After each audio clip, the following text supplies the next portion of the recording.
안녕하세요. 저는 저의 일을 열심히 하며 사는 30대 초반의 여성입니다. 얼마 전 대학교 친구에게 새해 복 많이 받으라는 전화가 왔어요. 저와 친구는 이런저런 사는 이야기를 하다가 같은 학교 선배였던 황시환 선배 이야기가 나왔어요. 친구는 황시환 선배가 결혼한 지 2주 만에 이혼했다며 1년 전에는 같은 과 후배인 아이니와 파혼하더니 또 결혼에 실패했다고 했어요. 그러면서 그 오빠는 외모도 잘생기고 말도 재밌게 잘하는데 도대체 왜 그렇게 결혼을 못하는지 모르겠다고 하며 저에게 너는 혹시 그 이유를 아느냐고 물어보더라고요. 저는 그 이유를 확실히 알고 있었어요. 어떻게 아냐고요? 사실 저는 황시한 선배와 2년 전에 결혼을 약속했다가 파혼을 했거든요. 제가 왜 파혼을 하게 되었는지 그 이야기를 듣게 되면 여러분들도 저와 아이니 그리고 최근에 이혼한 분의 선택을 충분히 이해하실 수 있으리라 장담합니다. 저의 예비 남편이었던 황시한 선배는 과에서 잘생기고 매너도 좋은 인기남이었어요. 저는 그런 예비 남편에게 한눈에 반했고 우리는 연애를 시작했어요. 이렇게 학교 다닐 때 시작한 연애는 졸업하고도 계속 이어졌고 무려 8년이나 사귀게 되었어요. 어느덧 저는 28살, 예비 남편은 32살이 되어 결혼을 생각해야 하는 나이가 되었죠. 우리는 서로 너무 사랑했던 터라 당연히 결혼을 생각해서 각자의 집에 정식으로 인사드리러 가기로 약속했어요. 먼저 제가 예비 남편의 집에 인사를 드리러 갔어요. 처음 뵙는 자리인 만큼 예쁘게 차려입고 예비 남편의 집 앞까지 갔어요. 예비 남편이 자신의 집 앞에서 저를 기다리고 있더라고요. 제가 예비 남편에게 너무 떨린다고 하니 걱정하지 말라고 어른들이 다들 좋아하실 것이라고 하며 다독여줬어요. 떨리는 마음을 부여잡고 예비 남편의 손을 잡고 집에 들어가니 남자 어른 두 분이 계시는 것이 아니겠어요? 예비 남편은 오른쪽은 아버지, 왼쪽은 고모부라고 하며 인사하라고 하더라고요. 저는 인사를 드린 뒤 설마 나온다고 고모부도 오신 거냐고 물으니 그게 아니라 오늘이 제삿날이래요. 저에게 제삿날이라는 말 한마디도 없이 인사하는 날짜를 잡은 것이 황당했어요. 하지만 어른들이 계시는데 그 자리를 박차고 나갈 수도 없는 노릇이라 일단 들어갔어요. 들어가니 고모부가 우리 장손이 드디어 여자를 데려왔다고 반겨주시더라고요. 인사를 드린 후 거실에 앉아 있는데 큰 방에서 할머니께서 나오셨어요. 예비 남편은 같이 사시는 친할머니라고 말하더군요. 저의 예비 남편은 장손이자 귀한 외동아들이고 친할머니, 저에게는 시할머니를 모시고 살고 있었어요. 제가 예비 남편에게 어머니는 어디 계시느냐고 물으니 부엌에 계신다고 했어요. 인사를 드리러 예비 남편을 따라 부엌에 가니 제사상에 올릴 음식들이 식탁에 올려져 있었고 예비 시어머니는 제기들을 마른 수건으로 닦고 계시느라 정신이 하나도 없어 보이셨어요. 저는 처음 보는 제기들이 신기했어요. 사실 저희 부모님은 제가 태어나기 전부터 교회에 다니셔서 제기들을 TV나 책으로만 봤지 실제로 본 것은 처음이었거든요. 어머니는 이리저리 두리번거리는 저를 보며 미소를 지으시더니 다가와 네가 현정이냐며 시완이에게 이야기 많이 들었다고 하시며 반가워하셨어요. 그러시며 미안한데 오늘은 제사라서 바쁘니 일단 조금 도와달라고 하시며 앞치마를 저에게 주셨어요. 처음 뵙는다고 정장까지 입고 왔는데 보자마자 앞치마를 주시니 너무 황당했어요. 하지만 앞으로 시어머니가 되실 수도 있는 분이니 저는 그냥 아무 소리 않고 앞치마를 받았어요. 그렇게 저는 예비시댁에 처음으로 간 지 30분 만에 앞치마를 맸어요. 그리고 불편한 정장을 입고 부엌 바닥에 앉아 전을 부쳤죠. 예비 남편도 제 옆에 앉아 같이 전을 부치려고 했어요. 그런데 그 모습을 본 할머니가 부엌으로 바로 오시더라고요. 시완아, 남자는 부엌에 들어가는 것 아니다. 어서 나와. 불성사납게 이게 뭐 하는 짓이냐? 할머니, 그래도 현정이 처음 왔는데 힘들잖아. 좀 내가 도와야지. 안 그래요? 예끼? 그러면 못 써. 우리 집에 대를 이을 하나뿐인 귀한 장남이 이런 일하면 못 쓴다. 어서 거실로 가서 앉아 있어. 할머니는 예비 남편의 손을 끌고 거실에 앉혔어요.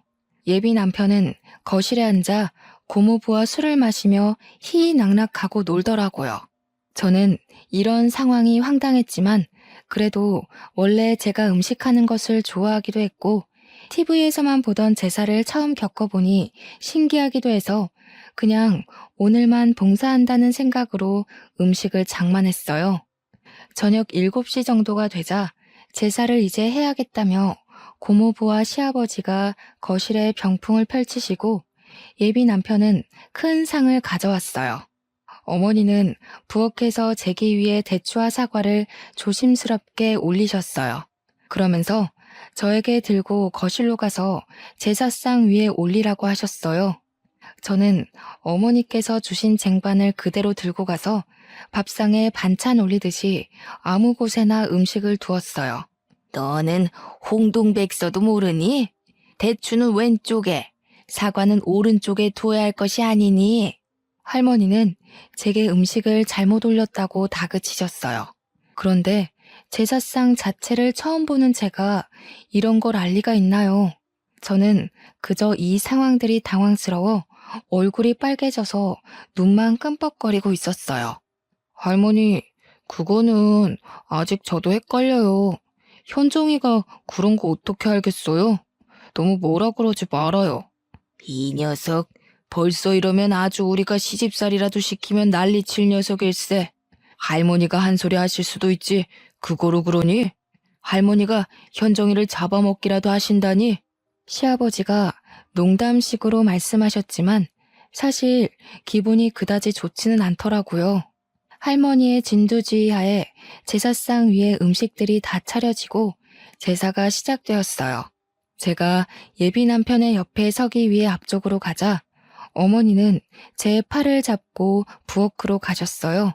어머니는 여자들은 절할 때 부엌에 빠져 있다가 음식이 빠질 때 재빨리 음식을 나르고 저녁상을 펴야 한다고 하더라고요. 사실 저는 절을 굳이 안 해도 상관은 없었지만 그래도 음식은 어머니와 제가 다 했는데 정작 우리는 제사에 참여도 하지 못하고 부엌에 있으라고 하니 뭔가 제주는 곰이 부리고 돈은 주인이 받아가는 그런 묘한 기분이더라고요. 그래도 저는 제사를 한 번도 지내본 적이 없기에 원래 제사는 남자들만 하나 보다 생각했어요. 시아버지와 고모부, 예비 남편이 진지한 표정으로 절을 하고 향 위에서 술잔을 돌리는데 저는 그저 신기했어요. 그렇게 제사가 마쳐지고 어머니는 간단히 제사상을 정리한 후 큰 상 하나, 작은 상 하나를 차리셨어요. 그러고는 큰 상에는 수저를 4개와 반찬을 푸짐하게 두시고 작은 상에는 수저 2개와 약간의 반찬을 두셨어요. 고모부, 시아버지, 예비 남편, 그리고 시할머니는 큰 상에 자리를 잡으셨어요. 저도 예비 남편 옆에 앉으려고 하니 어머니께서 제게 잠깐만 부엌으로 와보라고 하시더라고요. 네가 잘 모르나 본데 제사 마치면 너와 나는 저 작은 상에서 먹는 거란다. 큰 상은 남자와 집안 어른들만 드시고 작은 상은 며느리들이 먹는 거야. 알겠지? 네 밥 퍼서 같이 먹자꾸나. 어머니는 당연하다는 듯이 작은 상으로 가셨어요. 저는 이 상황이 이해가 되지 않더라고요. 우리 집은 남자와 여자는 평등해야 한다고 항상 교육하셨어요. 그래서 아빠와 엄마 그리고 제가 설거지도 항상 돌아가면서 했고요. 그런데 예비시댁은 남자는 부엌에 얼씬해서도 안 되고 심지어 밥도 따로 먹어야 한다니 이해를 하려야 할 수가 없었어요. 그렇게 이해가 되지 않는 식사를 마치니 할머니와 고모부와 시아버지가 큰 방으로 들어가시더라고요. 예비 남편도 저에게 잠깐만 기다리라는 표정을 짓더니 같이 큰 방으로 들어가고 거실에는 저와 어머니 둘만 있었어요. 어머니는 부엌에서 쟁반을 들고 와 모두가 드신 식기를 정리하시기 시작했어요. 어머니께서 거실에서 일하고 계시는데 가만히 있기도 뭐하고 해서 어머니를 도와 상을 치우고 정리했어요. 부엌에 가니 제기들이 쌓여 있었고 싱크대에는 설거지거리들이 한가득 쌓여 있더라고요. 어머니는 처음엔 저에게 제기 정리 좀 해달라고 하셨어요. 제기를 처음 본 제가 제기를 어떻게 정리해야 하는지 알 턱이 있나요? 모른다고 하니 어머니가 제기를 정리하시기 시작하셨고 저는 설거지를 했어요. 그렇게 1시간 정도 지나 부엌 정리가 끝났어요. 제가 설거지를 다 하고 고무장갑을 벗자마자 큰 방에서 예비 남편이 나오더라고요. 다 했어? 설거지할 거 많았을 텐데 고생했네. 벌써 밤 10시인데 이제 집에 가야지? 근데 어쩌지? 아까 나 고모부랑 술 먹어서 운전은 못 해줄 것 같은데 혼자 갈 수 있겠어? 예비 남편은 제가 설거지를 할 동안 방에서 고모부와 아까 못다 마신 술을 더 마셨더라고요. 술에 취해 해롱해롱한 예비 남편과는 오늘 그 어떤 이야기도 할 수 없겠다 싶어 어른들께 인사를 드리고 혼자 버스를 타고 집에 왔어요. 집에 도착하니 밤 11시였어요. 예비 시댁에 인사드리러 간다고 오전부터 나가서는 완전 파김치가 되어 밤늦게 온 저를 본 엄마는 깜짝 놀라서 무슨 일 있었냐고 물으셨어요. 저는 엄마에게 오늘이 제삿날이라서 시어머니와 제사 준비도 하고 제사도 지내고 뒷정리까지 하고 왔다고 말씀드렸어요. 또한 예비 남편이 장손에다 외아들이고 시할머니와 함께 살고 있다는 사실도 이야기했죠. 엄마는 제삿날에 인사하러 오라고 말한 것도 기가 막힐 노릇인데 남의 집 귀한 딸을 제사 준비까지 시키고 뒷정리까지 시키냐며 화를 내셨어요. 당장 예비 남편에게 전화해서 따진다는 것을 예비 남편이 지금 술 먹어서 말해도 소용없다고 하며 겨우 말렸네요. 엄마는 한창 화를 내시다가 저와 예비 남편이 결혼하는 것은 진지하게 다시 생각을 해봐야겠다고 하시고는 주무시러 들어가셨어요. 엄마는 화를 많이 내셨지만 저는 그래도 예비 남편이 좋았어요. 제사라는 문화가 그다지 싫지만은 않았고 무엇보다 예비 남편을 너무 사랑했거든요. 예비 남편도 제게 너무 잘해주었고요. 그래서 그 뒤로도 저희는 잘 만났지만 엄마는 그날 이후 우리의 만남을 탐탁지 않게 생각하셨어요. 그리고 2주 정도가 흘렀어요. 예비 남편은 어른들이 다시 저를 집으로 초대했다고 토요일에 함께 가자고 하더라고요. 저는 저번에 인사드리러 갔을 때 제삿날이라 많은 이야기를 나누지 못해서 다시 초대하셨다고 생각하며 그날 당연히 가겠다고 했어요. 약속한 토요일 오전. 이번에도 깔끔하게 정장을 입고 예비 남편 집 앞으로 갔어요. 문을 열고 들어가니 현관에 신발이 가득 있었어요. 집 안에는 어른도 있고 아이들도 있었는데 어른들만 해도 20분 정도가 있으시더라고요. 저는 현관에서 신발도 벗지 못한 채 이게 무슨 일인가 싶어 어리둥절하게 서 있었어요. 예비 남편은 가만히 있는 제 손을 잡고 들어갔어요. 그러더니 당숙 할아버지, 작은 할아버지, 남원 작은 아버지, 천안 작은 아버지 등 그 자리에 계시는 모든 분에게 각각 인사시켰어요. 일단 인사를 하긴 했는데 워낙 많이 계시다 보니 나중에는 이분이 저분 같고 저분이 이분 같더라고요. 인사를 할 때마다 다들 저에게 맏며느리감이라고 하시며 앞으로 하나뿐인 장손 시완이와 결혼해서 자주 보자고 반기셨어요. 한창 정신없이 인사를 하는데 부엌에 계시던 어머니께서 나오시더니 잘 왔다고 반겨주셨어요. 그러고는 오늘은 증조 할아버지의 제삿날이라고 하시며 제게 앞치마를 주시더라고요. 그때 그 앞치마를 보자마자 뒤도 돌아보지 않고 나갔어야 했는데 저는 또 바보같이 그 앞치마를 건네받았네요. 그렇게 저는 또 불편한 정장을 입고 앞치마를 입고 부엌 바닥에 앉아 육전부터 시작해서 파전, 산적, 동태전, 가오리전 등 제가 평소에는 잘 먹지도 않는 전을 잔뜩 만들었어요. 그날은 친척들이 많이 오셔서 그런지 처음으로 이 집에 왔던 이전 제삿날보다 훨씬 더 많이 음식 장만을 했어요. 제가 그렇게 허리도 제대로 펴지 못하고 음식을 할 동안 예비 남편은 조카들과 놀고 게임을 하며 아주 즐거워하더라고요. 저는 분명히 인사를 드리러 왔는데 또 이 집 제사 음식을 장만하고 있으니 화가 나더라고요. 그런다고 이렇게나 어른들이 많이 계시는데 그냥 뛰쳐나갈 수도 없고 해서 답답한 마음에 한숨만 푹푹 내쉬고 있었어요. 그런 모습을 예비 남편이 보았는지 부엌으로 와서는 많이 힘드냐며 어깨를 주물러 주었어요. 제가 그럼 힘들지 안 힘들겠냐고 말하려는 순간 시할머니가 저와 예비 남편에게 오셨어요. 시완아, 장손이 부엌에 오면 못 써. 그리고 지금 조상님들 음식장만 하는데 어깨를 주무르고 이게 뭐 하는 짓이냐? 당장 거실로 가. 할머니, 우리 현정이 인사드린다고 예쁘게 옷 입고 왔는데 얼마나 힘들겠어. 현정이 예쁘게 좀 봐주라. 얘기. 아무리 그래도 어른들 계시는데 장손이 그러면 못 써. 시완이 너는 어서 나와서 당숙한테나 가봐라. 할머니는 장손인 예비 남편이 잠시라도 부엌에 오려고 하면 장손은 부엌에 있으면 큰일 난다며 얼른 내보내셨어요. 예비 남편은 당숙 할아버지에게로 가서 술을 받아 먹고 있더라고요. 그렇게 예비 남편은 거실에서 술을 먹고 노는 동안 저는 혼자 엄청난 양의 전을 만들었어요. 제사 준비를 다 마치고 제사상이 차려졌어요. 저번처럼 저와 어머니는 부엌에서 제사가 마쳐지기만을 기다린 뒤 제사가 끝나자마자 저녁상을 차렸어요. 저와 어머니, 여자아이들은 작은 상에서 밥을 먹고 예비 남편은 큰 상에서 친척들과 남자아이들과 함께 밥을 먹었죠. 밥을 다 먹고 상을 치우려는데 할머니가 저와 예비 남편을 부르시더라고요.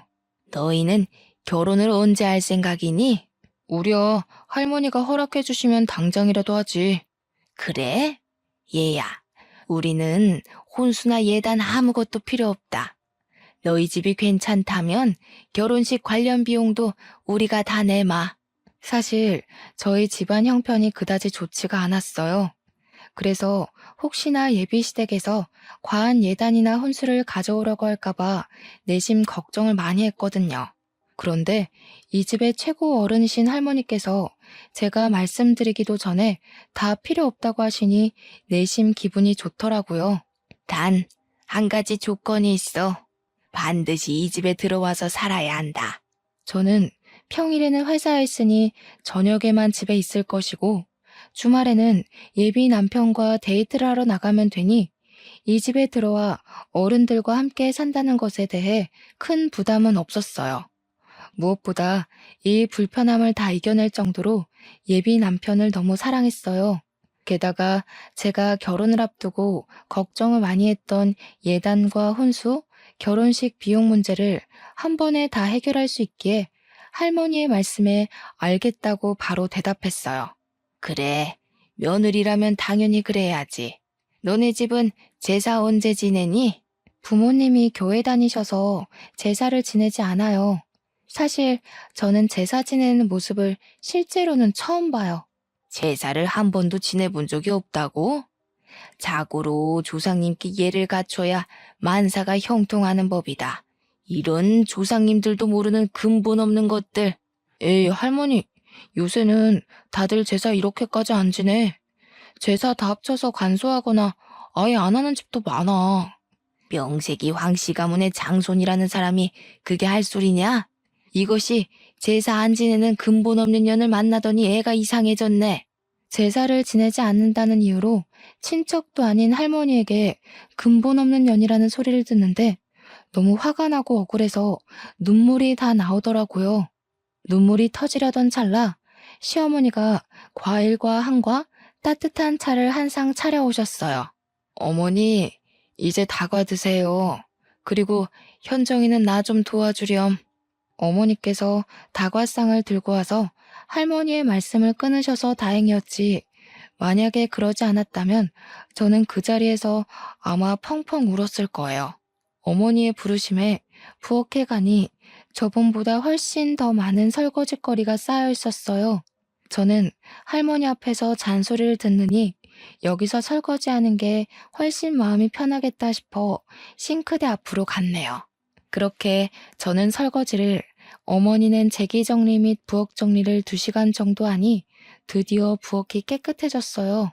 거실로 나가보니 시간은 어느덧 자정이었고 친척들과 예비 남편은 술에 취해 제정신이 아니었어요. 저는 집에 가야겠는데 시간이 너무 늦어 택시를 타고 갈 생각으로 예비 남편에게 여기 집 주소 좀 알려달라고 했어요. 그런데 술에 취해서 집 주소도 말하지 못하고 헛소리만 해대는 것이 아니겠어요. 그러는 모습을 보신 친척들과 어머니도 오늘 너무 늦었고 여자 혼자 이 시간에 택시 타는 것도 위험하니 그냥 하룻밤 자고 가라고 하시더라고요. 저는 어쩔 수 없이 엄마에게 오늘 집에 못 간다고 전화하고 예비시댁에서 원치 않는 하룻밤을 자게 되었어요. 어머니는 부엌 옆에 쪽방이 하나 있다며 그곳에서 자라고 이부자리를 펴주셨어요. 그리고 어머니께서 집에서 입으시는 편한 옷을 하나 주시며 옷 갈아입고 푹 자라고 하시고는 나가셨어요. 혼자 방에서 편한 옷으로 갈아입고 누워있는데 거실은 시끄럽고 장소는 세상 불편한 예비시댁이다 보니 잠이 쉽게 들지 않더라고요. 결국 저는 모든 친척이 다 술을 마시고 코 고는 소리가 들릴 때까지 뒤척이다가 겨우 잠이 들었어요. 이제 잠이 들었다 싶었는데 어머니가 제가 자고 있던 방에 들어오셨어요. 잠깐 나와 보라고 하시더라고요. 나와서 시계를 보니 새벽 5시였어요. 얘야, 우리 집은 며느리들이 새벽 5시에 일어나 음식을 준비하고 새벽 6시에 다들 밥을 먹는단다. 어지간하면 나 혼자 하겠는데 어제 무리를 했는지 몸이 안 좋아서 말이야. 미안한데 음식 준비 좀 도와주지 않으련? 어머니는 제게 부탁을 하면서도 계속 국을 끓이고 나물 반찬을 하느라 정신이 없으셨어요. 이미 저도 잠이 다 깼고 그 자리에 혼자 멀뚱히 서 있기도 다시 방에 들어가기도 좀 그러니 저도 어머니를 도와서 음식을 준비했어요. 우리 집은 아침, 점심, 저녁 모두 반찬이 최소 7개는 있어야 해. 황씨 가문이 큰 양반가라서 조상님들 때부터 그렇게 먹었다고 하더구나. 그리고 한번 사용한 음식을 다시 사용해서는 안 돼서 매일 끼니마다 조금씩 새로 해서 먹는단다. 끼니마다 새로운 반찬을 최소 7개는 만들어야 한다고요? 그래. 처음에는 나도 이거를 어떻게 해야 하나 했는데 하다 보니 반찬 7개는 금세 뚝딱 가게 되더라고. 너는 내가 봤을 때 손이 야무지니 나보다 더 잘할 거야. 어머니는 이미 저를 며느리로 생각하셨는지 제게 음식에 대해서 하나하나 알려주셨어요. 저는 일단 말씀을 하시니 듣기는 듣는데 슬슬 제가 이 집에 들어와 사는 것이 걱정되더라고요. 사실 전 아침잠이 정말 많아요. 회사도 7시에 겨우 눈을 뜨고 나가는데 새벽 5시에 일어난다는 것은 상상도 할 수 없었어요. 게다가 이 집안의 아들들, 장소는 다 잠을 자고 이 집안의 핏줄이 전혀 섞이지 않은 어머니와 저만 황씨 집안 사람들을 위해 요리를 한다는 것이 썩 내키지는 않더라고요. 어머니께는 죄송하지만 어머니와 저의 모습이 황씨 집안을 위해 일하는 노비처럼 보였어요. 제가 이런 생각을 하는 동안에도 어머니는 쉴 새 없이 부엌 여기저기를 다니셨고 반찬이 7개나 있고 국이 있는 멋진 한 상을 뚝딱 차리셨어요. 어머니가 식사하시라고 말씀하시자 그제야 누워있던 친척들이 일어났어요. 다들 머리는 부스스하고 눈도 제대로 뜨지 못하고 밥을 먹더라고요. 저는 자리를 잡고 밥을 먹으려는데 어머니는 여전히 부엌에서 일하고 계시더라고요. 어머니, 식사 안 하세요? 밥 퍼드릴까요? 나는 원래 아침을 안 먹어. 아침에는 입맛이 없기도 하고 할머니께서 식사 끝나면 꼭 숭늉과 과일을 찾으셔서 준비해야 해. 나는 숭늉을 끓일 테니 너는 가서 밥 먹으렴. 어머니는 그 많은 음식을 다 준비하셨지만 제대로 드시지도 못하고 할머니의 후식을 준비하고 계셨어요. 그러는 어머니를 챙기는 사람은 이 집안에 아무도 없었어요. 예비 남편도 아버지도 그저 자신의 밤새 줄인 배를 채우는 데만 급급했죠. 그 모습을 보는데 이건 정말 아니다 싶었어요. 결혼 전에 예단과 혼수를 준비 안 해도 된다고 해서 한시름 났는데 결혼 후에는 예단과 혼수 문제보다 더 크고 말도 안 되는 문제들이 가득 쌓여 있었죠. 아침 식사와 정리를 마치고 예비 남편에게 얼른 집에 가자고 했어요. 집에 갈 준비를 하고 있는데 할머니가 저에게 앉아보라고 하시더라고요. 그러면서 황씨 가문은 옛날에 이렇고 저렇고 하시며 집안 조상님에 관해서 얘기하셨어요. 솔직히 귀에 하나도 들어오지는 않았지만 그냥 앉아서 네네 하면서 형식적인 대답만 이어갔어요. 그래서 말이다. 우리 집은 이렇게 엄청난 집안이라 명절을 가장 중요하게 생각한단다. 그래서 우리 집 며느리들은 명절 때 조상님들을 모시고 친척들을 챙겨야 덕을 쌓을 수 있어서 친정에 못 간다. 알았지? 그 말씀은 설날 추석 연휴 내내 시댁에 있어야 한다는 말씀인가요? 그래. 요새 젊은 것들은 시댁에는 설날에 추석에는 친정에 가던가 아니면 명절날 아침에 바로 친정으로 넘어간다던데. 우리 집은 그런 거 절대 용납 안 된단다. 그러면 저는 혼자여서 저희 부모님은 명절 때 두 분이서만 보내야 할 텐데요. 그 대신 명절 때 말고 명절 전주나 다음 주에 네 시어머니랑 번갈아서 친정에 한번 다녀와. 원래 옛날에는 처음에 결혼하면 3년간 시댁에 살면서 친정에 가보지도 못했다. 그래도 요새는 많이 좋아진 거야. 결혼한 지 1년도 안 된 새댁이 친정에도 가고 말이야. 저는 저를 이만큼 키워주신 것은 친정 부모님인데 그런 부모님께 명절 때 찾아가 보지도 못한다는 것이 전혀 이해가 되지 않았어요. 정말 이건 너무 아니다 싶었죠. 더 어이없는 건 예비 남편이었어요. 예비 남편은 할머니의 말에 고개만 끄덕이더라고요. 너는 이제 출가 외인이다. 결혼하면 이 시댁에 뼈를 묻고 살아야 해. 이제 친정은 잊고 여기 시댁의 조상님께 충실하게 효를 행하며 살아야 한다. 그동안 저를 키워주신 친정은 잊고 얼굴도 이름도 모르는 어쩌면 예비 남편 아니었으면 남남이었을 시댁의 조상님께 효를 행하며 살아야 한다니 정말 어이가 없더라고요. 그 뒤로도 할머니는 한참 동안 조상님과 며느리의 도리에 대해 설교를 하셨어요. 할머니, 이제 우리 일이 있어서 나가봐야 해. 우리 장손, 오늘 일이 있었어? 그래, 어서 가봐. 너도 같이 가려무나. 참, 우리가 다음 달에도 제사가 있단다. 날짜는 장손에게 듣고 그때도 꼭 와야 한다. 할머니께서는 저에게 다음 달에도 제사가 있으니 반드시 참석하라는 말을 하시며 잘 가라고 하셨어요. 예비 남편의 차에 타서 곰곰이 생각해보니 이 모든 상황이 너무 어이없더라고요. 저는 분명히 결혼 전 인사를 드리러 왔는데 인사는커녕 제사 음식 장만하고 부엌에서 일하고 아침상 차리고 다음날 예비 시댁에서 나온다는 것이 말이나 되는 상황인가요? 우리 할머니가 좀 말이 많으시거든. 그래서 할머니 말이 더 길어질까봐 내가 적당히 둘러대고 잘랐어. 그래. 그런데 인사 와서 제사 지내고 온다는 것이 좀 그러네. 왜? 힘들어서 그래? 이거 한 번 가지고 그러면 어떡해. 우리 집은 1년에 제사가 12번, 명절 2번 해서 1년에 총 14번 제사를 지내야 하는데 앞으로 어쩌려고 그래. 이제 제사 문화에 적응해봐. 1년에 14번이나 이런 제사를 지낸다고? 응. 그래도 네가 제사를 2번이나 와서 어른들한테 잘 보여서 그런지 친척들이 다들 너무 좋은 며느리감이라고 칭찬하시더라.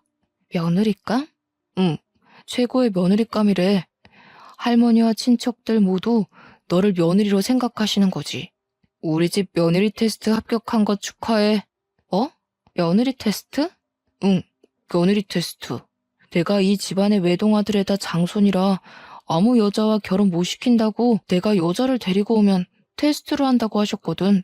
그래서 제삿날에 인사하러 오라고 해서 어떻게 행동을 하는지 우리 친척들과 잘 어울리는지 테스트를 한 거야. 그럼 나 통과했으니 기뻐해야 하는 거야? 그럼 현정이 너는 우리 집 며느리 테스트에 처음으로 합격한 거야. 예비 남편은 신나서 이야기하는데 저는 듣고 있자니 너무 어이도 없고 황당하더라고요. 무슨 조선시대에 세자가 결혼할 때 양반집 교수들 여럿 모아놓고 삼간택 치르면서 세자빈 뽑는 것도 아니고 남녀 평등을 외치는 이 21세기에 며느리 테스트라뇨.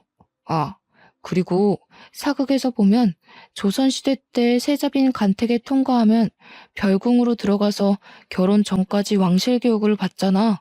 그것처럼 우리 집도 옛날부터 며느리가 될 사람에게 결혼 전에 우리 집으로 오게 해서 교육을 받게 했어. 그래서? 그니까 다음 달에 제사도 꼭 참석해서 와서 어른들 모시는 것도 배우고 해야 해. 너는 제사를 한 번도 지내보지 않아서 더 많이 배워야 할 수도 있겠다. 다음 달 제사가 일요일이니까 금요일부터 우리 집에 와서 금, 토, 일 같이 생활하면서 할머니, 어머니한테 배워. 할머니도 예비 남편도 뼈대가 굵은 양반 가문의 집안이라서 며느리들은 교육을 받아야 한다며 제사 음식 장만을 도우라는데 빨리 이 집 며느리 자리에서 도망가야겠다는 생각뿐이었어요. 바로 헤어지자고 말하고 싶었지만 8년간 사귀었던 정도 있었고 전날 잠을 거의 못 자서 너무 피곤해서 일단 바로 집으로 갔어요. 집에 오니 엄마는 저번에는 시댁에 인사드리러 간다 해놓고서는 11시에 파김치가 돼서 오더니 오늘은 아예 그 집에서 잠을 자고 왔냐고 뭐라고 하시더라고요. 저는 이 결혼하지 않겠다면서 어제 제사 지낸 이야기부터 아침에 할머니께 들었던 이야기까지 모두 다 하나도 빠짐없이 말씀드렸어요. 부모님은 이게 무슨 경우냐며 지금도 이러는데 결혼하고 정식으로 그 집 며느리 되면 혼수와 예단을 하지 않았다는 핑계로 시집살이 호되게 시킬 것 같다고 하셨어요. 특히 엄마는 절대 이 결혼 못 시킨다고 결사 반대를 하셨어요. 그리고 아빠는 저의 이야기를 다 듣고는 혼자 곰곰이 생각하시더니 예비 남편에게 똑같이 복수해야겠다며 다음 주 일요일에 집으로 초대하라고 하셨어요. 저는 아빠에게 어떻게 하실 것이냐고 물었지만 아빠는 아무래도 계획을 말씀해 주시지 않았어요. 다음 주 일요일, 아직 예비 남편이 올 시간이 한참 남았는데 아빠와 엄마는 옷을 차려입고 계시더라고요. 그러면서 오늘 교회 갈 건데 너와 시완이도 같이 가야 하니 옷 입고 준비하라고 하시더라고요. 사실 그동안 부모님은 일요일마다 교회에 가시긴 하지만 지금까지 한 번도 제게 같이 교회 가자는 소리를 안 하셨어요.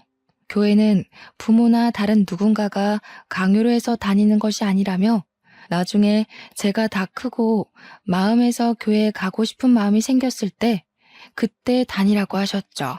물론 그런 마음이 생기지 않는다면 평생 다니지 않아도 된다고 하셨어요.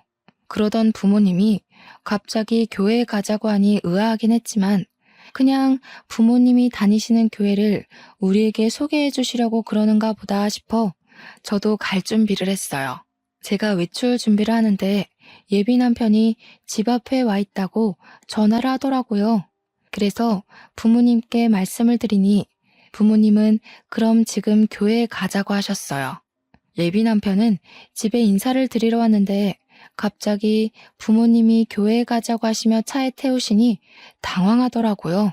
저 근데 현정이가 교회에 다니는 줄 몰랐네요. 부모님은 다니셔도 현정이는 다니지 않는 줄 알았는데. 현정이는 안 다니고 우리만 다녀요. 현정이도 오늘 처음 가는 거요. 예비 남편은 계속 이해가 안 된다는 표정을 지었고 저 역시 아빠가 왜 이러시는지 몰라 가만히 있었어요. 저와 예비 남편은 그렇게 부모님을 따라 1시간 반 동안 같이 예배를 보고 교회 사람들과 같이 밥도 먹었어요. 그렇게 교회에서 3시간 정도 보낸 후 다시 집에 왔는데 예비 남편의 표정이 그다지 좋지 않더라고요. 그 모습을 본 부모님은 예비 남편에게 잠깐 거실에 앉아 표정이 왜 이리 좋지 않냐고 물어보셨어요. 사실 저희 집안은 대대로 불교 집안이고 교회를 그다지 좋아하지 않습니다. 그런데 일방적으로 교회를 데리고 가시니 기분이 좋지는 않습니다. 인사를 드리러 왔는데 교회를 데리고 가니 기분이 좋지 않았나? 그래, 그럴 수 있지. 그럼 자네 집에 갔던 우리 딸 기분은 어땠을 것 같은가? 무슨 말씀입니까? 우리 딸은 교회는 다니지 않았어도 기독교인 부모 만나서 제사를 한 번도 지내본 적이 없는 아이일세. 그런데 인사드리러 간 그런 딸에게 제사 준비를 2번이나 시켰다고 해서 일부러 이런 자리를 만들었네. 제 생각에는 현정이가 앞으로 저와 결혼하면 제사상을 차리고 해야 하는데 미리 우리 집의 가풍에 대해 경험해보는 것이 좋지 않을까 해서 그렇게 한 것입니다. 그래? 그럼 자네도 앞으로 현정이와 결혼할 사이니 매주 일요일 우리와 함께 교회에 가자. 솔직히 1년에 14번 제사보다 매주 교회가 훨씬 낫지 않나? 매주 같이 교회를 가자고요? 저희 제사는 고작 한 달에 한 번이지만 교회는 매주인데 어떻게 이게 더 괜찮습니까? 가서 앉아만 있으면 되는데 제사상 차리고 설거지하는 것보단 훨씬 낫지. 안 그런가? 아마 저희 할머니가 교회에 간다고 하면 난리치실 것입니다. 교회를 떠나 매주 일요일에 현정이가 친정에 간다고 해도 아마 화를 내실 거예요. 우리가 언제 현정이도 같이 간다고 했나? 현정이는 자네 집 어르신들 식사 준비해야 한다고 하니 못 가고 자네만 나와서 우리랑 같이 교회에 가자고. 괜찮지? 못한다고 하면 우리도 결혼 못 시키네. 예비 남편은 그 이야기를 듣고 집에서 생각을 해봐야겠다면서 표정이 좋지 않은 채로 집에 가봐야 할 것 같다며 나가더라고요. 예비 남편이 간 후 저는 부모님께 어떻게 이런 생각을 하셨냐고 여쭤봤어요.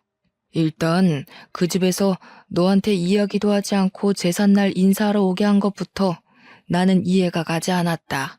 그래도 좋게 생각해서 친척들이 다들 한자리에 모였으니 너를 소개하려고 그랬나 보다고 좋게 생각하려 했어.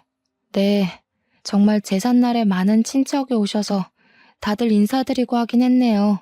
그런데 결혼도 아직 하지 않았는데 예비 며느리라며 잔뜩 음식 장만을 시키고 설거지까지 하고 왔다길래 화가 나더구나. 지금부터 이러면 진짜 며느리가 되면 아주 난리가 나겠구나 싶었지. 맞아요. 정말 그 집 며느리인 시어머니는 정말 생기가 하나도 없어 보이셨어요. 정말 죄송하지만 황씨 집안을 위해서 일하는 노비 같았어요. 그 정도였니? 아무튼 너도 마음이 떠난 것으로 보이고 해서 둘이 헤어진다고는 했는데 그래도 남의 집 귀한 딸 고생시키는데 그냥 헤어지기엔 뭔가 내가 아쉬웠어. 그래서 내가 복수를 계획했지. 그런데 우리 집은 제사를 지내지 않으니까 제사날 오라고 할 수도 없으니 대신 교회로 바로 데려가신 거예요? 그렇지. 솔직히 네가 그 집에서 2번이나 제사상 차리고 뒷정리하고 온 거에 비하면 너무 소소한 복수이지만 그래도 그 비슷한 상황을 조금이라도 느껴봐야 하지 않겠니? 그래야 정신 좀 차리지. 저는 부모님의 아이디어에 감탄했어요. 그렇게 한창 부모님과 신나서 대화하는데 예비 남편 번호로 전화가 오더라고요. 저는 이제 집에 도착했다고 전화를 한 줄 알고 받았는데 할머니셨어요. 너는 우리 집이 교회를 얼마나 싫어하는데 감히 우리 황씨 가문의 귀한 장손을 교회에 데리고 가니? 부정타게 말이야. 너네 부모는 생각이 있는 거니 없는 거니? 제가 전화를 받자마자 할머니가 소리를 고래고래 지르시며 혼내시는데 그 소리가 어찌나 큰지 정말 귀가 떨어져 나갈 것 같았어요. 제가 너무 놀라기도 하고 당황해서 가만히 있자 엄마는 제 핸드폰을 빼앗아 가셨어요. 안녕하세요. 저 현정의 엄마입니다. 보고 있자니 화가 나서 그랬습니다. 그럼 제사를 지내본 적도 없는 저희 딸이 거기에서 밤 늦게까지 제사 준비하고 치우고 한 것은 해도 되는 일입니까? 그야, 이제 현정이가 우리 집 며느리가 될 아이니 내가 교육했던 것이오. 이제 우리 황씨 가문의 며느리가 될 건데 그 전에 미리 우리 가문의 풍습을 익히는 것이 잘못된 거요? 가문의 풍습을 익히는 것이 얼굴도 모르는 조상 제사상 차리고 설거지하고 친척들 뒤치다꺼리하는 거예요. 그리고 며느리는 무슨 사람도 아닙니까? 그동안 키워준 친정을 잊고 명절 때는 가지도 말라니. 그게 무슨 말도 안 되는 경우입니까? 그야 우리 집이 양반 집안이라 항상 내려왔던 풍습이니까 그런 것이오. 그건 그렇고 주마다 우리 장손 교회에 오라는 건 또 뭔데? 이래서 예수쟁이들이랑은 말이 안 통해 말이. 무조건 제사는 안 된다. 교회만 나오라 하고. 이보세요. 저 사실 교회에 다니면서 현정이한테도 교회 다니자는 이야기 한 번도 안 했어요. 그런데 그 집에서 자꾸 결혼도 하기 전에 제사에 와서 준비하라니까 저도 화가 나서 그쪽 손주도 똑같이 당해보라고 일부러 그런 자리 만든 겁니다. 아주 말도 안 되는 소리를 짓거리네. 이래서 제사를 안 지내는 것들은 근본이 없어 근본이. 사람이면 자기 조상을 알아야지. 조상도 모르면서 무슨 하느님 예수님을 찾고 앉아있어? 그럼 그 집 며느리들은 자기 집 조상을 찾아야지 왜 애먼 황씨 집안 조상을 위해 일한답니까? 자기 조상도 모르니 그런 소리가 나오지. 이래서 교회 다니는 사람들은 사람 취급도 해서는 안 된다니까. 그래서 당신의 딸이 우리 집 제사 못 지내게 하겠다는 것이요? 그럼 우리도 결혼 못 시키니 그런 줄 알아. 네, 저희도 그쪽 아들 주마다 교회 안 오면 저의 귀한 딸 그쪽에 보낼 생각 없습니다. 경제적으로 힘들어 보여서 예 다니고 혼수고 다 포기하고 몸만 와서 이 집에서 살라고 했구먼. 내 나름 당신네 생각해서 이렇게 하는데 아주 복을 걷어차네 걷어차. 할머니는 엄마에게 할 말 못한 말 다 하시고 전화를 끊으셨어요. 부모님은 화가 잔뜩 나서 다시는 예비 남편을 만날 생각도 하지 말라고 하셨어요. 다음날 저는 예비 남편에게 전화했어요. 어제 우리 집에 이런 일이 있었고 나도 그 집에서 며느리 노릇할 자신이 없어서 우리 이제 그만해야 할 것 같다고 말하려고 했죠. 솔직히 미워서 전화도 하고 싶지 않았지만 그래도 8년이라는 긴 시간을 사귀었고 결혼까지 약속했으니 확실히 끝내고 싶었거든요. 그런데 전화를 받지 않더라고요. 카톡도 보지 않고요. 그날뿐 아니라 다음 날이 되어도 한 달이 되어도 예비 남편은 아무 연락이 없었어요. 이렇게 저는 8년 동안 사귀고 결혼까지 약속했던 예비 남편과 파혼을 했어요. 아니지.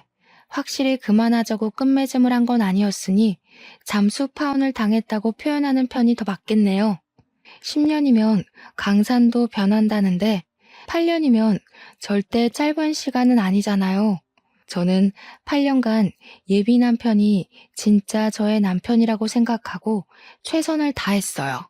그런데 마지막 인사도 하지 못한 채 제가 사랑을 쏟아부은 그 시간이 순식간에 물거품이 되었어요. 그래도 끝맺음을 확실히 못해서인지 헤어지고도 한동안은 미련이 계속 남더라고요. 그래서 1년가량은 예비 남편을 그리워하기도 하고 원망도 하며 그렇게 눈물 속에서 시간을 보냈었네요. 그렇게 1년이 지나자 저도 어느 정도 마음의 정리가 되더라고요.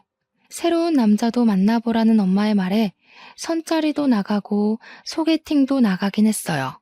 그런데 나이가 나인지라 만날 때마다 자연스럽게 결혼 이야기가 나왔고 상대분과 이야기를 하다 보면 경제적으로 넉넉하지 않은 내가 결혼을 할 수 있을까 하는 걱정이 먼저 들었어요. 그때마다 예비 시할머니께서 하신 말씀대로 그냥 그 집에 들어가서 모든 것을 견디고 참고 살 걸 그랬나 하는 생각도 들더라고요. 그런데 그 집에서 정말 영혼 없이 모든 것을 체념한 표정으로 일을 하시던 어머니의 표정이 생각났어요. 그게 저의 미래의 모습이라는 생각을 하니 이건 인생을 망하는 길이겠구나 싶더라고요. 제가 본 그 집의 며느리는 자신의 조상 받드는 데 쓰는 일종의 도구이자 노예 같았어요. 그리고 할머니는 제사로 조상님께 덕을 쌓아야지 만사가 형통한다고 하셨지만 제사 열심히 지내는 그 집의 작은 아버지들, 고모부는 다 이혼해서 혼자 살고 계시더라고요. 과연 이러한 모습이 잘 풀리는 집안의 모습일까 하는 생각이 들더라고요. 제가 만약에 결혼해서 그 집 며느리로 있었다면 기가 막힌 황씨 가문의 가풍이 싫어서 저 또한 이혼했을 수도 있겠네요.